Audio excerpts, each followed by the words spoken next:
jood Christmas. En we zijn blij dat het weer mij. Het had een periode net kent vanwege corona. Dus hartstikke mooi toch?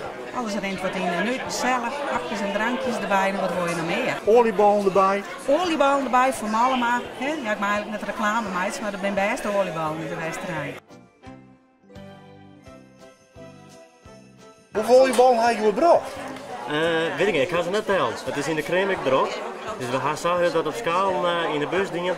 Maar om je de crème boeten te zetten is net handig. En dat de mensen hier eigenlijk binnen. En dat kunnen bewoners binnen in de warmte een warme oliebal krijgen. Het is jood Christmas. Ja, hartstikke gezellig alweer. Mooi grote mensen binnen. De bewoners die genieten ervan. Dus ze gaan zelf ook spulletjes maken om te verkopen. Dus dat kun je alweer in krijgen.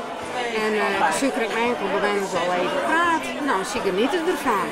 En vooral van de oliebal. Ja, gewoon de sfeer is gewoon geweldig. De sfeer, hartstikke mooie tijd. En de ene kennen wat minder onder dan de andere. Dat betekent juster is. Maar ja, nou, ik zorg, iedereen is vrolijk door de kijken van hier tot daar. Dus wat wil je nog meer? Je doet wat vaak.